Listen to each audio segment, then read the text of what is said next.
शुरू करते हैं आपकी जड़ों से कि आपकी स्कूल की जर्नी कैसे रही। स्कूलिंग अलवर से हुई थी। अलवर राजस्थान में एक डिस्ट्रिक्ट हेडक्वार्टर है, दिल्ली के नजदीक है। इंडिपेंडेंट होना शायद मैंने तब से ही सीख लिया था कि इंडिपेंडेंट किस तरह से होना है। फिजिक्स समझ नहीं आती थी तो मुझे यही लगता था कि शायद लेक्चरर साहब, प्रोफेसर साहब समझा नहीं पा रहे हैं। तो इतनी बड़ी कंपनीज में कैसे काम किया? मतलब सुना है मैंने कि रिलायंस, आइडिया, एमटीएस। IBM ने मुझे रिकॉग्नाइज किया, बेस्ट लीडर का अवार्ड दिया। तो कितनी बड़ी बात थी कि एक छोटे से शहर से आया हुआ बंदा और जिसको कुछ भी नहीं आता था, वो 3 साल के अंदर, 3.5 साल के अंदर IBM के टॉप लीडर्स का अवार्ड ले लेता है। IBM के बाद में और कौन कौन सी कंपनीज में किया आपने? विप्रो गया तो उन्होंने बोला कि अब तुम वो संभालोगे जो मैं संभाल रहा हूँ। तब मुझे समझ में आया कि मेरा बॉस तो सच में इंटेलिजेंट है।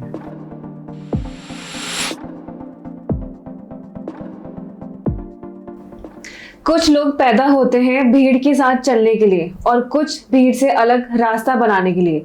कुछ जॉब की तलाश में होते हैं, कुछ सिस्टम बदलने का सपना तय करते हैं। आज हमारे साथ है एक ऐसे इंसान जिनकी सोच कन्वेंशनल नहीं, विजनरी है, जो सिर्फ एक CEO नहीं बल्कि एक स्टोरी टेलर भी है, एक मेंटोर भी है, एक इंजीनियर भी है, एक PhD होल्डर, स्टार्टअप का सपना एंड सम्मान के लिए सोच, जिनका नाम है doctor Sanjay Khandelwal, CEO of Zoocall group. और मैं हूं स्पर्श सिंह और आप सुन रहे हैं बातें जो दिल में रह जाएं। तो चलिए शुरू करते हैं वो सफर जहां सपने और संघर्ष साथ चलते हैं।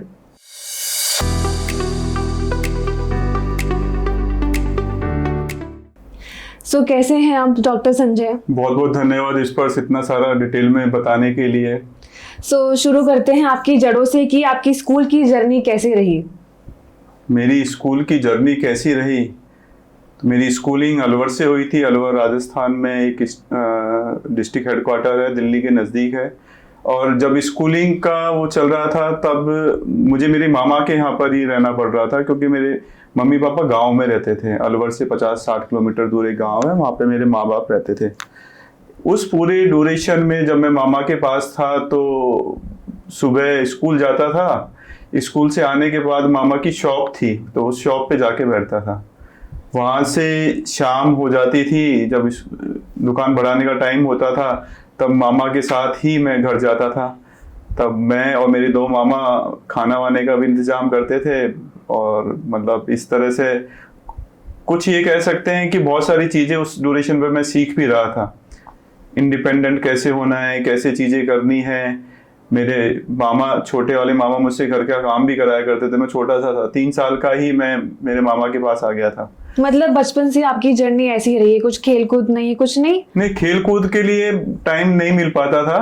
एकदम से बिजी शेड्यूल था मेरा कि मेरे को स्कूल जाना है, स्कूल के बाद दुकान जाना है, शॉप जाना है, वहाँ बैठना है, मामा की हेल्प करनी है, नहीं तो मुझे पढ़ना है। ये मेरा रूटीन था। शाम को घर आने का होता था तो कभी जल्दी, बच्चा था तो मन तो करता ही था खेलने का, दोस्तों के पास जाने का और ये सारा कुछ करने का। तो मैं थोड़ा जिद करता था शाम को 4-5 बजे कि मुझे घर जाना है, मुझे घर जाना है, क्योंकि मुझे खेलना है। कभी भेज दिया करते थे, कभी नहीं भेजा करते थे। नहीं भेजने के पीछे उस वक्त मुझे कुछ और चीजें समझ में आती थी, लेकिन कारण शायद वो रहा होगा कि सिक्योरिटी कर रहा था कि भाई अकेला कैसे जाएगा, वहां पर कैसे रहेगा। फिर और कोई था नहीं।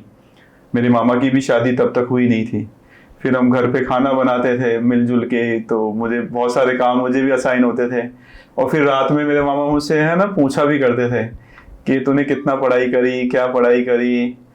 अब तो पनिशमेंट भी बहुत अच्छे से मिलते थे, पिटाई विटाई भी बहुत अच्छी बनती थी। तो ये सारा ड्यूरेशन रहा। तो इंडिपेंडेंट होना शायद मैंने तब से ही सीख लिया था कि इंडिपेंडेंट किस तरह से होना है, कैसे चीज़ें अपने आप से करनी है। वो इस तरह की लाइफ वहाँ तक रही। 10th के बाद फिर मेरी मम्मी अलवर आ गई थी, तो फिर हम लोग साथ में रहने लगे। सिमिलर लाइफ मेरे भाई की भी ऐसी रही थी। वो भी, क्योंकि गांव में तो इतनी अच्छी एजुकेशन नहीं थी, तो एक ये था कि एजुकेशन के लिए शहर जाना है, तो गांव से हम शहर आ गए थे। इस तरह से हमारी लाइफ 10वीं तक चलती रही। 11th में PCM ले लिया, फिजिक्स केमिस्ट्री मैथ, जो मैथ सब्जेक्ट था। फिजिक्स समझ नहीं आती थी तो मुझे यही लगता था कि शायद लेक्चरर साहब, प्रोफेसर साहब समझा नहीं पा रहे हैं। अपने को तो समझ में आती है, शायद वो नहीं समझा पा रहे।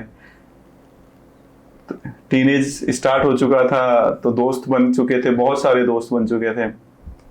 उस ड्यूरेशन पे शायद मेरा पढ़ाई से ध्यान हट गया था, और वो जो हटने की वजह से मेरा 12th का रिजल्ट थोड़ा डावाडोल रहा, और उस डावाडोल रिजल्ट होने की वजह से एक है ना, एक फियर डेवलप हो गया कि सभी साथ वाले दोस्तों की तो अच्छे परसेंटेज आई और मेरी नहीं आई, तो गिल्ट, फियर, कुछ भी कह सकते हो, कि मैं उनको फेस नहीं करता था उन दोस्तों को जैसे ही मैं अपने आसपास देखता था तो मेरे को ऐसा लगता था कि दूर हटो इनसे दूर जाओ, इनको सामने मत आओ। चैलेंजिंग रहा, फिर ग्रेजुएशन करी, उसके बाद में इधर से उधर स्ट्रगल करते रहे। कॉलेज की लाइफ स्टार्ट हो गई, वहाँ कैसा रहा आपका सब कुछ?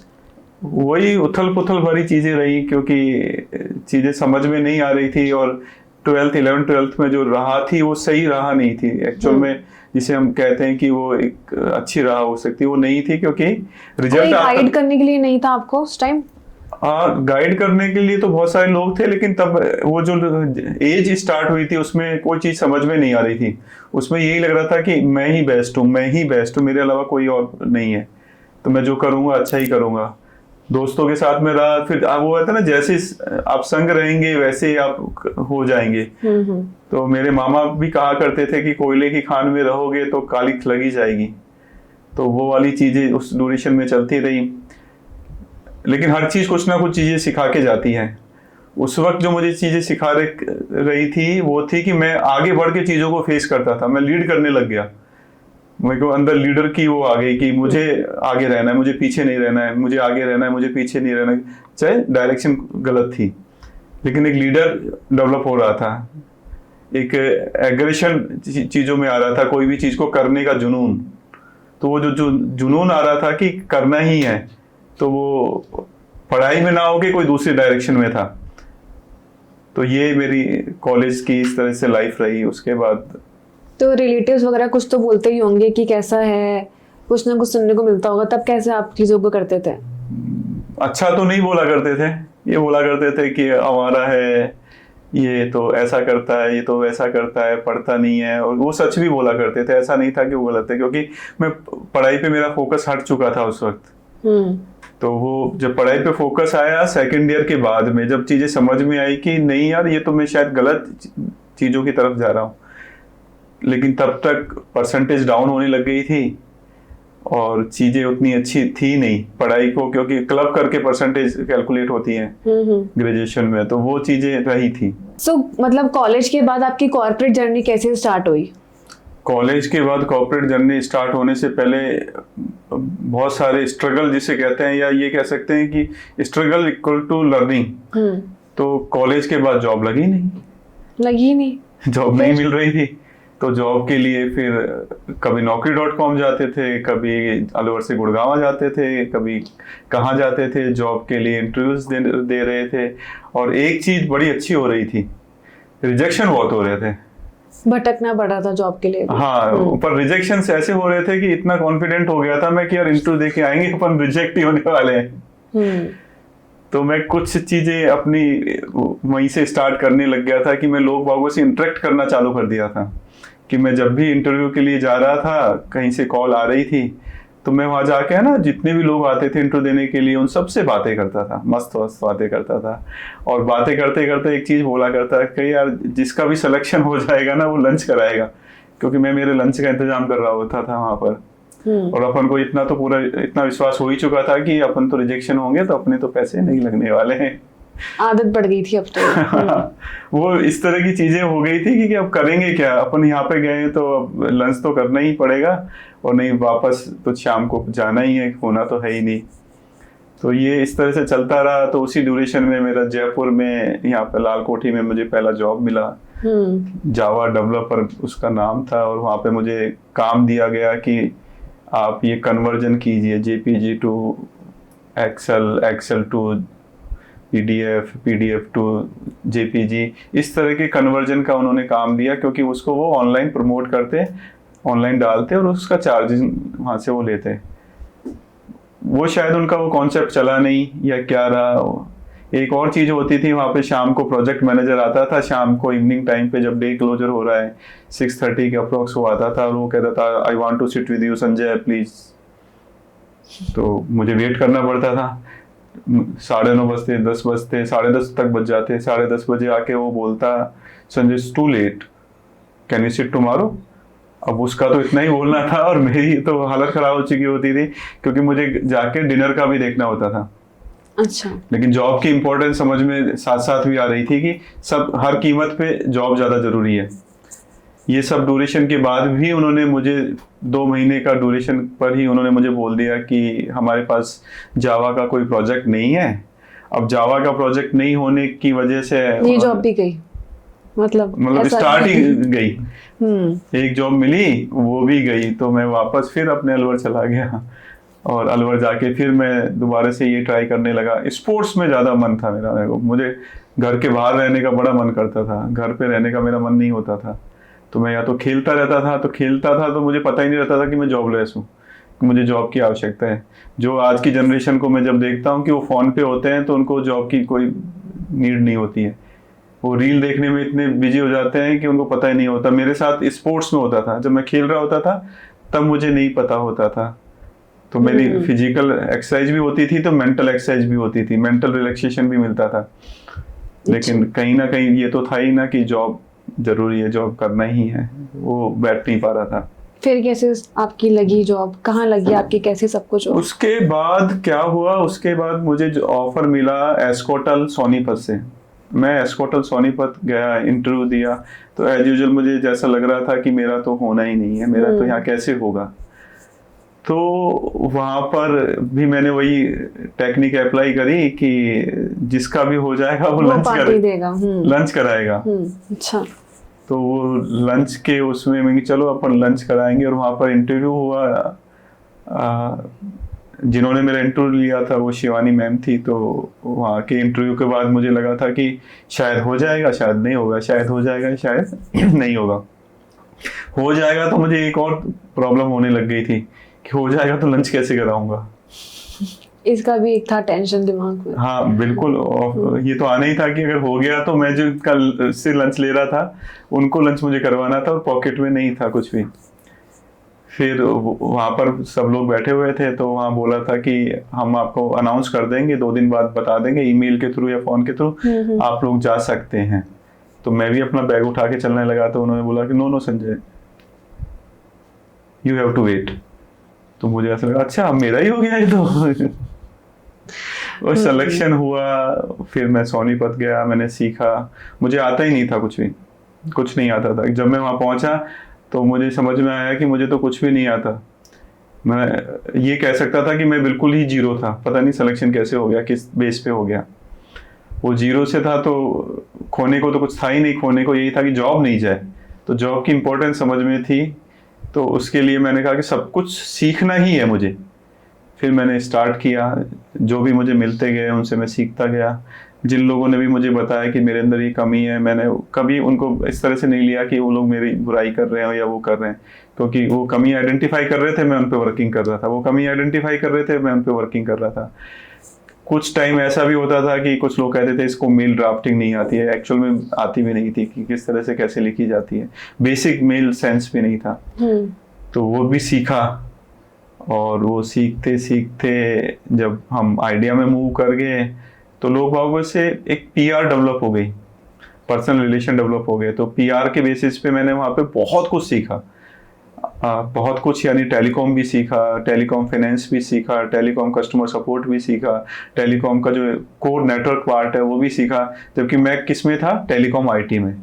वो जो सीखने की ललक थी वो मुझे सभी के पास लेके चली गई। मैं सीईओ के जो सेक्रेटरीज थे, जो बिजनेस एनालिस्ट थे, उनके पास भी जाके बैठा करता था, पूछा करता था कि ये लोग क्या प्रेजेंट करते हैं, इसमें होता क्या है, इस डेटा को आप किस तरह से कैसे देखते हैं। वो सारी चीजें मैं वहाँ पे सीखता रहा। तो इतनी बड़ी कंपनीज में कैसे काम किया? मतलब सुना है मैंने कि रिलायंस, आइडिया, एमटीएस, यहाँ पर कैसे आप कैसे पहुंचे यहाँ तक? बस सफर शुरुआत हो चुकी थी।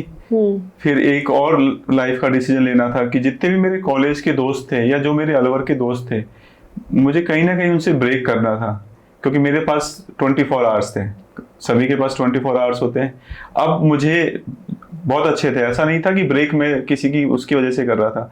ब्रेक मुझे इसलिए करना था कि मेरी आगे की लाइफ में अब उनकी आवश्यकता थोड़ी कम थी, कुछ सीखने के लिए कुछ सीखने के लिए कुछ छोड़ना पड़ता है। तो वो छोड़ने वाली चीजों में वही आया कि सबसे पहले मुझे वो छोड़ना पड़ेगा जिससे मेरा टाइम बचेगा और मैं टाइम यहाँ पर इन लोगों के साथ में दूंगा। मैंने टाइम आइडिया के लोगों के साथ में, एस्कोटल के लोगों के साथ में दिया और उन लोगों ने मुझे बहुत सिखाया, बहुत अच्छे ढंग से चीज़ें सिखाई। और उस चीज़ों को सीखने के बाद मैं उनको फियर नहीं था, जो मैं बता रहा था कि मुझे आगे बढ़ के चीज़ें करने का शौक था, तो मैं वहाँ पर भी ऐसे ही करने लगा। उसमें एक रिस्क फैक्टर जरूर क्रिएट होता था कि शायद मैं किसी को ईगो पे लग जाएगा, किसी को बुरा लग जाएगा, तो मैं जॉबलेस भी हो सकता हूँ क्योंकि मैं इतने बड़े प्रोफाइल पे नहीं हूँ। लेकिन वो जो आगे बढ़ के खेलने का जुनून था वो रोक ही नहीं पाता था। मैं वो डर तो कहीं आता ही नहीं था और मैं आगे जाके बोला करता था, चीज़ों को प्रेजेंट किया करता था। तो बहुत सारे लोगों की नज़र में आने लगा, बहुत सारे लोग, बहुत सारे जो टॉप लीडरशिप है वो मुझे आइडेंटिफाई करने लगी, वो मुझे अवार्ड देने लगे। तो अवार्ड की दुनिया चालू होने लगी, रिकॉग्निशन चलने लगा, बड़े टॉप शॉट जो लीडर्स होते हैं उन्होंने मुझे पहचानने लगे। तो ये सारी चीज़ें, जर्नी स्टार्ट हो चुकी थी, चल पड़ी थी। हमारा आइडिया से ट्रांजिशन हुआ, हम IBM में गए। IT की जो IBM है वहाँ पे हम चले गए थे। IBM में वैसे जॉब बहुत आसानी से नहीं मिलता, बहुत टफ होता है इंटरव्यू है ना, लेकिन हम ट्रांजिशन के थ्रू गए। फिर वहाँ पे हमने प्रोसेसेस सीखे, वहाँ पर इतने इंटेंस ट्रेनिंग प्रोग्राम होते थे, तो वो चीज़ें आपके कहीं ना कहीं चीज़ें आने लग गई थी दिमाग में। इतने सारे शेड्यूल चलते थे, इतनी सारी चीज़ें होती थी। IBM ने मुझे रिकॉग्नाइज किया, बेस्ट लीडर का अवार्ड दिया, जो कि 1.25 लाख एम्प्लॉय में टॉप 3 कुछ सेलेक्ट करते हैं, वहाँ पर मुझे सेलेक्ट किया गया। तो तब भी मेरे दिमाग में उस अवार्ड की कीमत मुझे नहीं समझ में आ रही थी कि वो अवार्ड कितना बड़ा है, क्या है। उस अवार्ड में जो सबसे बड़ी चीज़ थी कि वो आपको ईयरली अवार्ड में टॉप 3 लीडर्स आइडेंटिफाई करते हैं अक्रॉस द इंडिया। तो उस वक्त लगभग 1.25 लैक्स एम्प्लॉय यहाँ पे थे, 1.25 लाख के लगभग एम्प्लॉय इंडिया में हुआ करते थे IBM इंडिया में। तो कितनी बड़ी बात थी कि एक छोटे से शहर से आया हुआ बंदा और जिसको कुछ भी नहीं आता था, वो 3 साल के अंदर, 3.5 साल के अंदर IBM के टॉप लीडर्स का अवार्ड ले लेता है। ग्रेजुअली सब कुछ आपने सीखा है तो मिलना तो था ही अवार्ड आपको। नहीं, ऐसा नहीं है, बहुत सारे लोग को नहीं भी मिल पाता है। तो मैं यहाँ पर है ना कुछ डेस्टिनी भी मानता हूँ, जो एक पावर है, नेचर पावर है जिसे हम भगवान बोलते हैं, वो उसका बड़ा रोल है। करते तो बहुत सारे लोग हैं, बहुत सारे लोग मेहनत करते हैं, बहुत सारे लोग जी जान से लगते हैं, लेकिन कोई तो है जो आपको तय करके बैठा हुआ है कि आप यहाँ तक जाएंगे।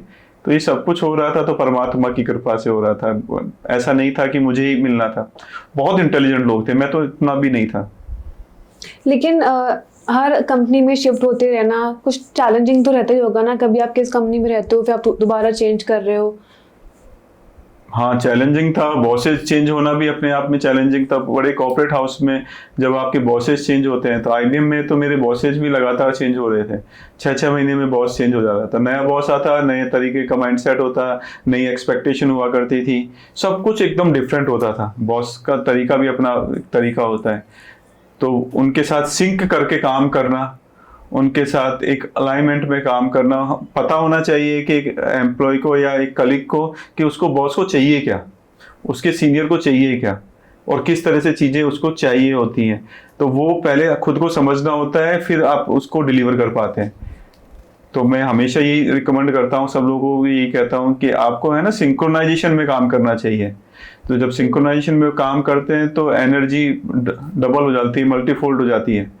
तो आपके डिपार्टमेंट की, आपके बॉस की एनर्जी डबल हो जाएगी, और जैसे जैसे आपके बॉस भी आगे बढ़ेंगे तो ऑटोमेटिकली आप भी आगे बढ़ेंगे, ग्रेजुअली। वो तो सब चीज़ें चलती हैं।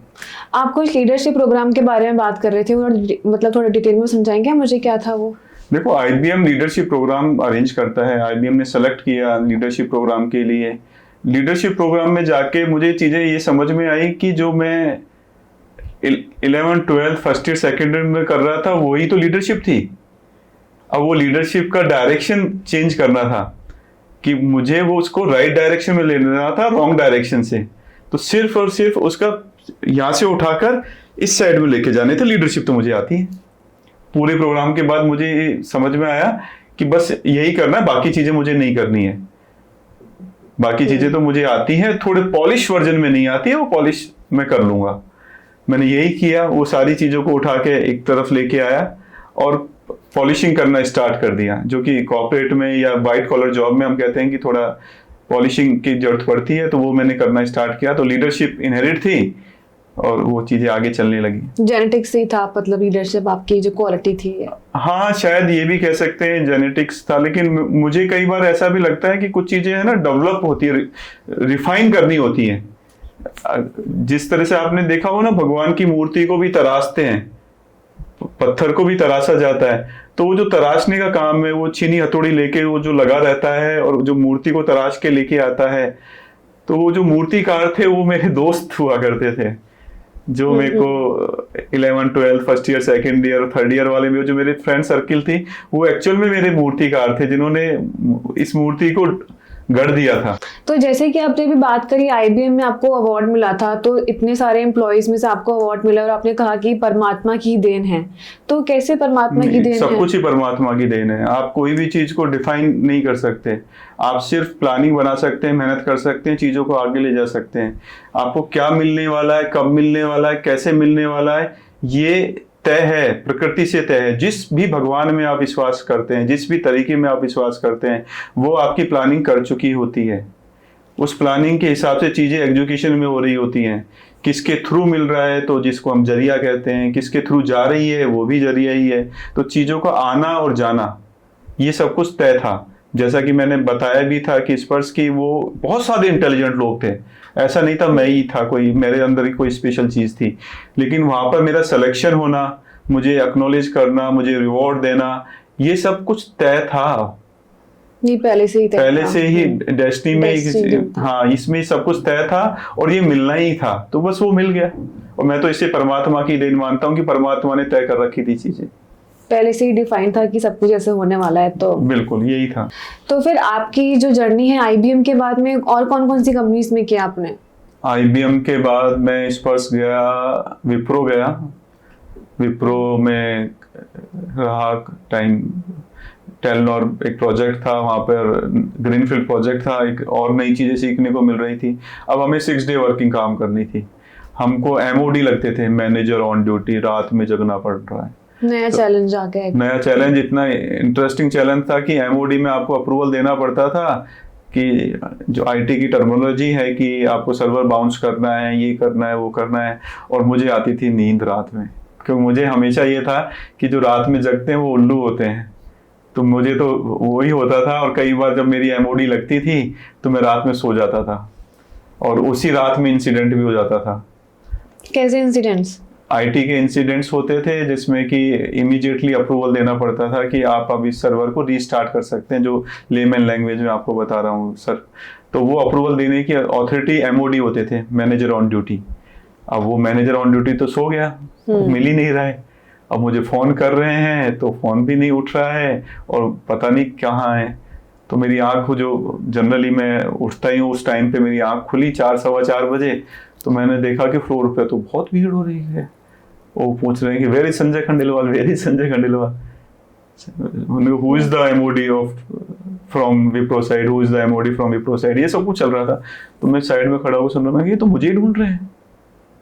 फिर मैं गया इंसिडेंट मैनेजर के पास, प्रॉब्लम मैनेजर के पास, कि भैया क्या हुआ? तो सर आप कहाँ थे? मैं तो यही था आसपास। नहीं, हम तो रात के 1:30 बजे से 1:30 से आपको ढूंढ रहे हैं, आप सब लोग कौन कॉल पर हैं।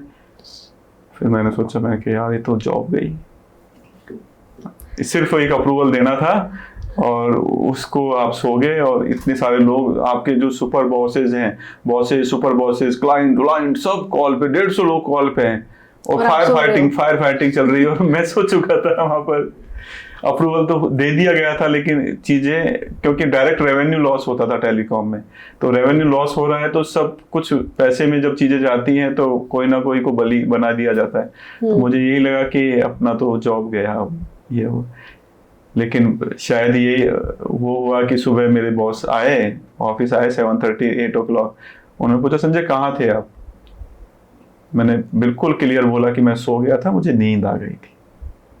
सच बोला आपने? बिल्कुल क्लियर। क्या रिएक्शन था फिर उनका?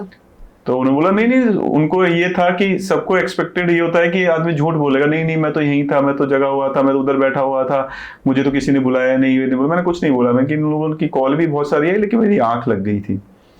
और ये मेरी गलती है, अब मुझे जो भी आप पनिश करना चाहें कर सकते हैं। तो उन्होंने बोला कि जब आप जिम्मेदारी की पोजीशन पे होते हो और आपको लग रहा है कि आपको नींद आ रही है, तो आपको उसके उपाय करने चाहिए, ना कि सो जाना चाहिए। तब मुझे एक चीज समझ में आई कि रिस्पॉन्सिबिलिटी आपकी नींदें उड़ा देती है। तो शायद मुझे वहां पर रिस्पॉन्सिबल होने का भाव नहीं आया था, इस वजह से मुझे वो स्टोरियां चल रही थी कि रात में सोने वाला वो जगने वाला उल्लू होता है, तो सो जा। तो वो वहां पर वो लर्निंग रही मुझे। विप्रो के बाद विप्रो भी चलता रहा, विप्रो में बहुत सारी चीजें सीखते रहे, नए नए बॉसेस, नए नए लोगों से इंटरेक्ट कर रहे थे, क्लाइंट से इंटरेक्शन हो रहा था। बिहार गया तो बिहार का एक अलग अनुभव था, तो वहाँ से मैं उधर भी गया था, कोलकाता, वेस्ट बंगाल, जो हमने लॉन्च भी कराया था। ग्रीनफील्ड प्रोजेक्ट था, टेलनोर को हम लॉन्च करवा रहे थे। तो 6 डे वर्किंग, एमओडी, रिस्पॉन्सिबिलिटी को किस तरह से कैसे आपको करना होता है। एक और सब चीज अच्छी हुई कि मेरे बॉस ने मुझे सारे डिपार्टमेंट में 7-7 दिन का समय दे दिया कि 7 दिन आप इस डिपार्टमेंट के साथ काम करो, 7 दिन इसके साथ। तो हर जगह फेमस हो गया? फेमस नहीं हो गया, मैं सब चीजें सीख गया। सब चीजें सीख गया कि 7 दिन इधर बैठ रहा था, 7 दिन उधर बैठ रहा था। तो फिर बाद में मैंने पूछा कि सर मेरे को कोई सिस्टम अलोकेट कर दीजिए, कोई प्रोसेस अलोकेट कर दीजिए, ऐसे क्यों घुमा रहे हो मुझको इधर से उधर, इधर से उधर। तो उन्होंने बोला कि अब तुम वो संभालोगे जो मैं संभाल रहा हूँ, मेरे पास जितने भी एस्केलेशंस आएंगे तुमको देखने हैं, और सारे जो डिपार्टमेंट है, 16-17 डिपार्टमेंट से, इन सब से वो सारा काम करवाना है, क्योंकि अब तुमको सब पता है। तब मुझे समझ में आया कि मेरा बॉस तो सच में इंटेलिजेंट है। इसने तो एक नीचे की साइड में एक लेयर क्रिएट कर ली जो कि चीजों को फिल्टर कर लेगा। तब भी मैं किस माइंडसेट से सोच रहा था कि मेरा बॉस इंटेलिजेंट है, मेरे को यही नहीं लग रहा कि मैं इंटेलिजेंट हूँ। इतने सारे लोगों में से मुझे सेलेक्ट किया है। बहुत सारे लोग थे मुझसे काफी सीनियर भी थे, लेकिन कहीं ना कहीं मेरे साथ एक फीडबैक चल रहा था कि ये IBM में टॉप लीडर्स में आया था, ये आइडिया के अंदर बड़ा अच्छा नाम था। तो ये सारे फीडबैक चल रहे थे, लोग को पता चल रहा था। उस वजह से मुझे थोड़ा सा डिफरेंट ट्रीटमेंट मिल रहा था। तो डिफरेंट ट्रीटमेंट यानी मैं भीड़ का हिस्सा नहीं हुआ करता था, मेरे बॉसेस भी मुझे भीड़ का हिस्सा नहीं रखते थे। तो ये विप्रो की जर्नी रही। तो विप्रो में आपने सीखा कि रिस्पॉन्सिबिलिटी का एक रियल मीनिंग क्या होता है, एंड जो आपके बॉसेस थे आपको, उन्होंने आपको एक अलग प्लेटफॉर्म दिया, अलग ट्रीटमेंट दिया। हाँ, भीड़ से अलग देखा करते थे। सो मतलब आपकी जो विप्रो की बात की जर्नी वो कैसी रही? विप्रो के बाद मुझे जाने का मौका मिला जेटी में। जेटी एक चाइनीज कंपनी थी, और वहां पर है ना कुछ अलग ही प्रोसेस थे। जो मैं अभी तक सीख के आया था उससे डिफरेंट प्रोसेस थे। और मुझे सिस्टम भी दिया गया था IN एंड वेस। IN जिसे हम इंटेलिजेंट नेटवर्क बोलते हैं, वेस जिसे वैल्यू एडेड सर्विसेज बोलते हैं। वो मेरे पोर्टफोलियो में या मुझे कहीं भी आता नहीं था। तो मुझे एक डर भी हुआ कि यार जो मुझे आता ही नहीं है, मुझको वो सब कुछ देखना पड़ेगा। टेक्नोलॉजी IT में तो आपको चीजें आनी चाहिए। तो फिर मैंने अंदर से सोचा कि यार मुझे जो आता है ना वो और इनमें से किसी को भी नहीं आता है। जो मुझे आता है वो मुझे आता है, और उससे मैं सब कुछ मैनेज कर जाऊंगा। वहां गया तो वहां पर हर महीने टेस्ट होते थे। मैंने पूछा कि भाई किस चीज के टेस्ट हो रहे हैं, तो बोलते हैं PMP प्रोग्राम के, प्रोजेक्ट मैनेजमेंट प्रोग्राम के टेस्ट हो रहे हैं। तो मैंने कि इसको क्या करना होगा, क्योंकि इसको पास करोगे नहीं तो आपको फायर कर दिया जाएगा। तो इससे तो जॉब चली जाएगी। तो हर महीने टेस्ट होते थे। चाइनीज जो होते थे एम्प्लॉय, उनके टेस्ट होते थे, इंग्लिश के टेस्ट। उनको इंग्लिश का क्वेश्चन पेपर आता था, मंथली आता था, ऑनलाइन होता था, पास करना होता था।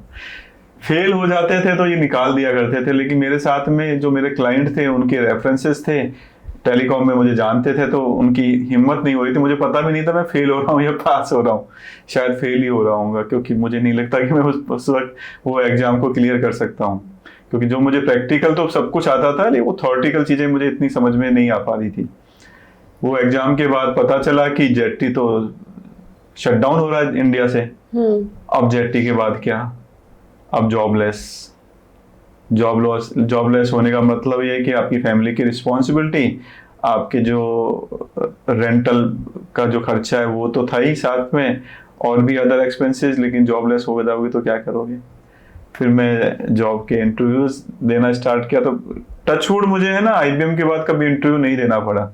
मैं सिर्फ एक डिस्कशन करने के लिए जाता था, और जानते थे लोग बाग या कोई मुझे रेफर करता था, तो वो बड़े ऐसे बिग नेम हुआ करते थे इंडस्ट्री के, जो कि सब लोग जानते थे उन लोगों को, वो रिकमेंड करते थे, तो मुझे जॉब बड़ी आसानी से मिल जाती थी। मेरा कोई इंटरव्यू तो होता ही नहीं था, डिस्कशन होता था, फिर मैं बाद में एचआर के साथ में नेगोशिएट करता था, उसमें भी वो मेरी हेल्प कर देते कि इतने में कर ले नेगोशिएट। तो फिर मैं इस तरह से बाद में मैं एमटीएस भी चला गया, वहां पर मैंने ज्वाइन कर लिया। जेटी का जब प्रोसेस शट डाउन हो गया था उसके बाद? हाँ, जेटी का इंडिया में प्रोसेस शट डाउन हो गया था, रैम्प डाउन कर रहे थे, तो रैम्प डाउन करने में धीरे धीरे धीरे वो ले ऑफ कर रहे थे। फिर मैं एमटीएस पहुंचा। एमटीएस इंडिया के अंदर ये रशियन कंपनी थी, तो यहाँ पे और अलग तरीके से चीजें हो रही थी, तो हर जगह जा रहा था ना, तो थे तो प्रोसेस ही, लेकिन करने के तरीके अलग थे, उनको मॉनिटर करने के तरीके अलग थे, मतलब एग्जीक्यूशन का तरीका अलग है, मॉनिटर करने का तरीका अलग है, रिजल्ट सबको चाहिए वही वाला। तो हर तरह के अंदाज 360 डिग्री अगर कोई चीज को सीख रहा था, तो तब मैं ये सीख रहा था कि कोई भी काम करने के 360 डिग्री व्यूज क्या क्या हो सकते हैं। एमटीएस में रहा तो एमटीएस में प्रोजेक्ट मैनेजमेंट ऑफिस भी देखने लगा, काफी सारी लर्निंग ली, एसएनडी प्रोसेस देखा करता था मैं, सेल्स एंड डिस्ट्रीब्यूशन प्रोसेस। तो बीइंग ए आईटी पर्सन, जो कि एक बैकएंड का जॉब है, जिसमें मैं हमेशा ही कहता हूँ कि कोडर बेचारा जिसके चश्मा लग जाता है, कोड लिखता रहता है, प्रोग्राम बनाता रहता है, सारी फील्ड्स में काम कर लिया, मतलब नॉलेज मिल गई धीरे धीरे। हाँ, मेरा जो प्रोफाइल था ना, वो वर्सेटाइल होता गया कि मैं कभी आईएनओएस कर रहा हूँ, कभी मैं एसएनडी कर रहा हूँ, कभी मैं जो मैंने विप्रो के चीजें बताई आपको, उसमें तो मैं सारे सिस्टम पे चला गया। विप्रो में मुझे सिंगल पॉइंट ऑफ कांटेक्ट भी बना दिया गया था कि आपको सारे प्रोजेक्ट्स को रोल आउट करवाना है, सारे सर्विस को रोल आउट करवाना है और आईटी को रिप्रेजेंट करना है। तो डर होता था कि यार ये शायद मैं इसमें फिट ना बैठूं, लेकिन मैंने बताया ना कि परमात्मा ने तय कर रखा था कि मुझे इसमें फिट बैठना है। डेस्टिनी थी, डेस्टिनी थी। तो SND process, sales and distribution process सीखने लगा, तो बड़ा अमेजिंग था। टेलनॉर में जब सीखा सबसे पहले एसएनडी प्रोसेस, तो किसी भी चीज को बेचने का तरीका, बेचने का अंदाज, आपके पास कोई भी प्रोडक्ट है दुनिया का सबसे बेस्ट आप चीज लेके बैठे, अगर आप उसको बेच नहीं पा रहे हैं ना, तो कचरा है वो आपके लिए। कन्विंस तो आना चाहिए करना। कन्विंस के साथ साथ में कम्युनिकेशन भी बड़ा स्ट्रांग होना चाहिए। आप कम्युनिकेट इतने स्ट्रांगली करें चीजों को, किस तरह से आप कैसे दिखा रहे हैं।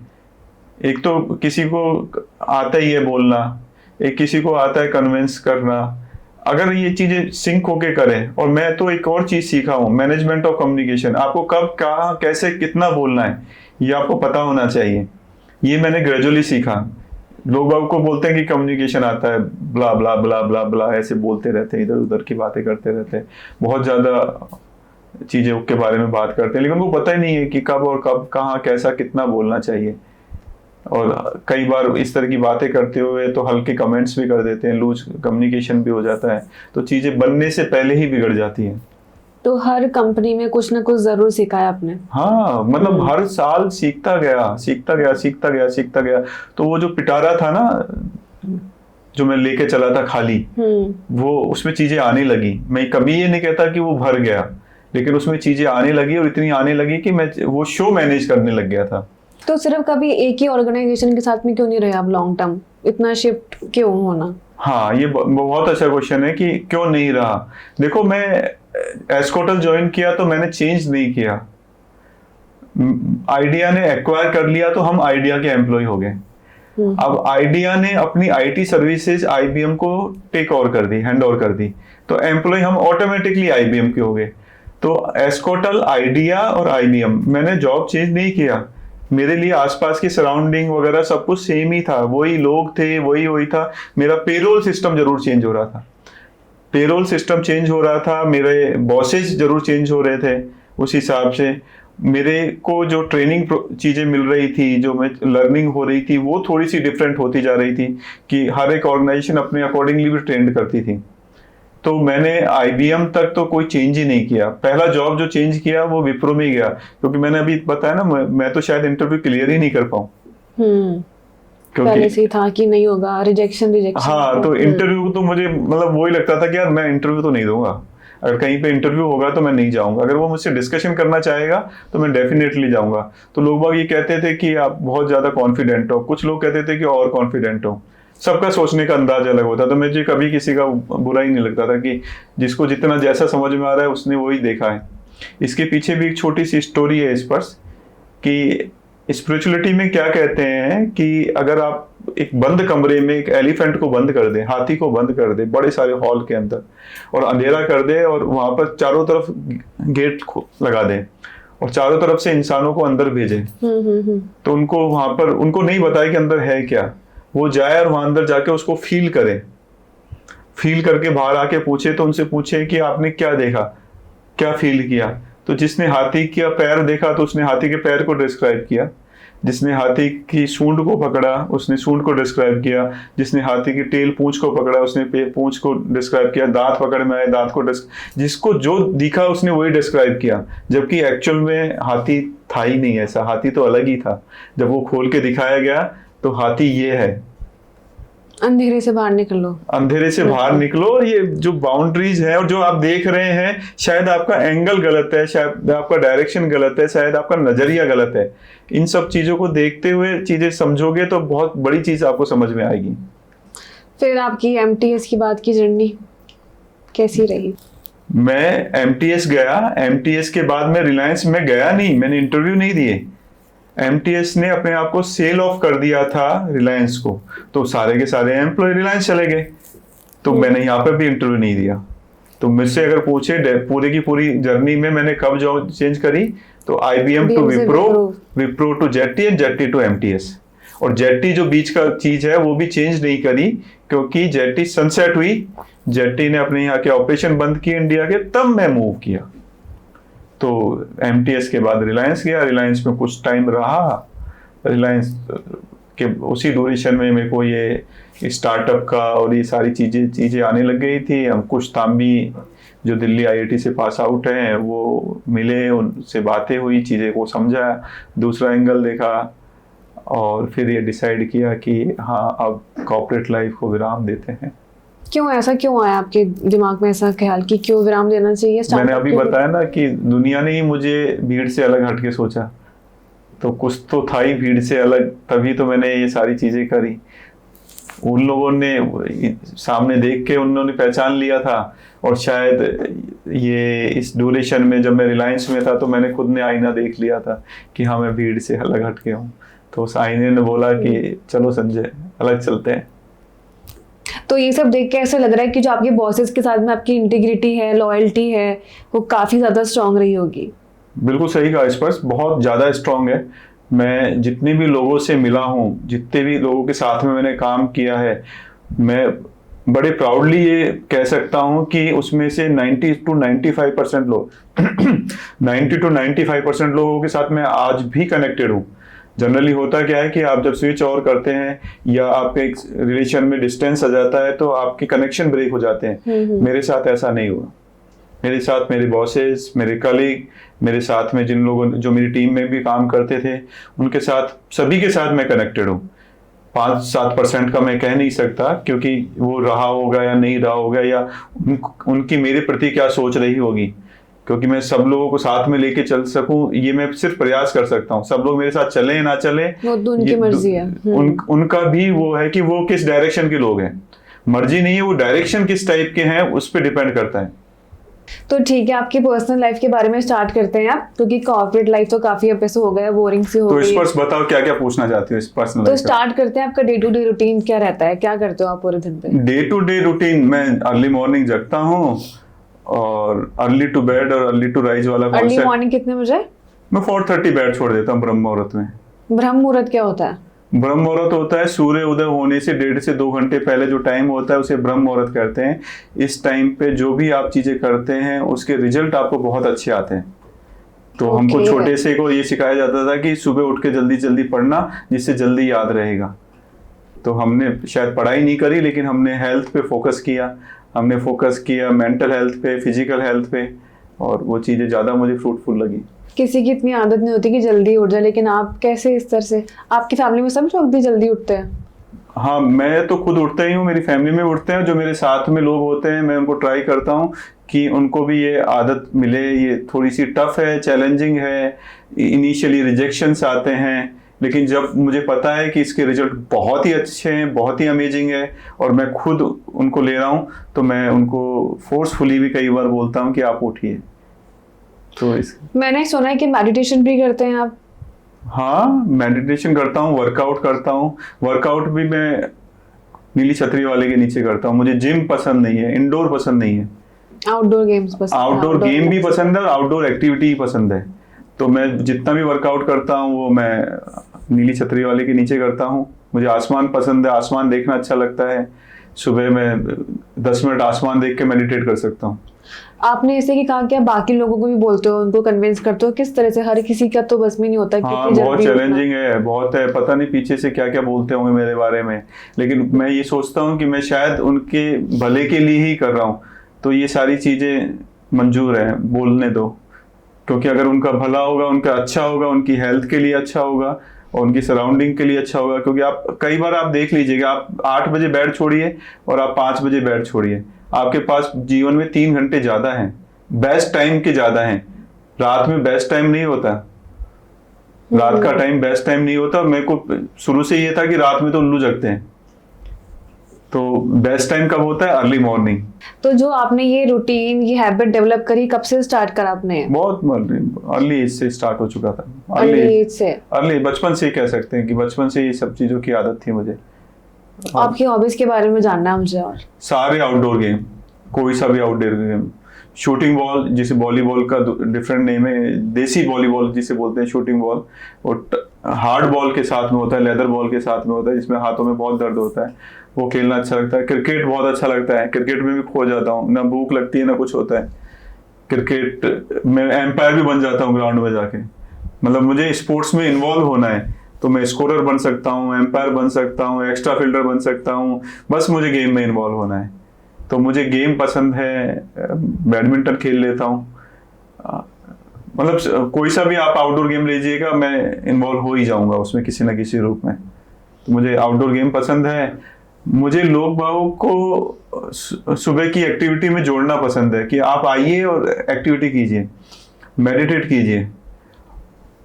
और एक जो मेरी साथ दूसरों को भी करवाना, जो लीडर वाली आपकी आदत है। हाँ, जब भी तो आपको कोई चीज का बेनिफिट ले रहे हैं और आप दूसरों को नहीं दे रहे हो, तो मैं तो उसको सेल्फिश बोलता हूँ कि आपका तो कुछ जा ही नहीं रहा है और आप उनको फिर भी नहीं दे रहे हो, तो आप सेवा तो क्या करेंगे? सेवा में तो आपका अपना देना पड़ता है। ये तो आप वो भी नहीं दे पा रहे हैं जो कि प्रकृति ने दे रखा है, नेचर ने दे रखा है। आपको सिर्फ अपने साथ में लेके चलना है उन लोगों को। ये तो हो गई आपकी पर्सनल लाइफ के बारे में बात। तो अब मुझे जानना है कि आपने रिलायंस के बाद में जो सोचा था कि स्टार्टअप करना है, उसका क्या ख्याल था? मैंने रिलायंस के बाद, रिलायंस के टाइम पे मैंने आईना देख लिया था, तो उस आईने ने बोला कि यार तुम भीड़ से अलग हो, डिफरेंट आपको सोचना है, डिफरेंट वो करना है। तो मैंने अभी बीच में ना अंकुश तांबी का एक नाम लिया था। अंकुश तांबी दिल्ली IIT से पास आउट है, वो स्टार्टअप चला रहा था। तो फिर साथ में मिलके काम करने के लिए ट्राई किया कि हम साथ में मिलके हम काम करते हैं। तब ये सब कुछ आया कि अब रिलायंस के बाद की लाइफ यहाँ पे खत्म होती है। अब डेस्टिनी आपको दूसरे डायरेक्शन में लेके जाती है, जहाँ पर आपको स्टार्टअप करना है, जीरो से स्टार्ट करना है। हाँ, जीरो से ही मान लीजिए कि जीरो से ही स्टार्ट करना है। तो मेरे पास 2 ऑप्शन थे। एक ऑप्शन था कि मेरी जो आलीशान लाइफ चल रही थी, मैं उसको आलीशान इसलिए कहता हूँ कि मैं जॉब को इसी तरीके से करता जैसे कि किंग करते हैं। तो वो सब कुछ बहुत बढ़िया चल रहा था, तो मैं उसको कंटिन्यू कर सकता था। बड़े कॉर्पोरेट हाउस में बड़ी पोजीशंस को मैं ऑलरेडी एक्वायर कर चुका था और ऊपर भी जाता ही, मैं उससे आगे ही बढ़ता। उसके बाद ये सब कुछ खत्म करते हुए और ये कहना कि नहीं, हम खुद का करेंगे, अपना करेंगे और अपने जैसे लोग बनाएंगे, लोगों को जोड़ेंगे, तब ये मेरे दिमाग में आया कि अब हम करते हैं कुछ नया।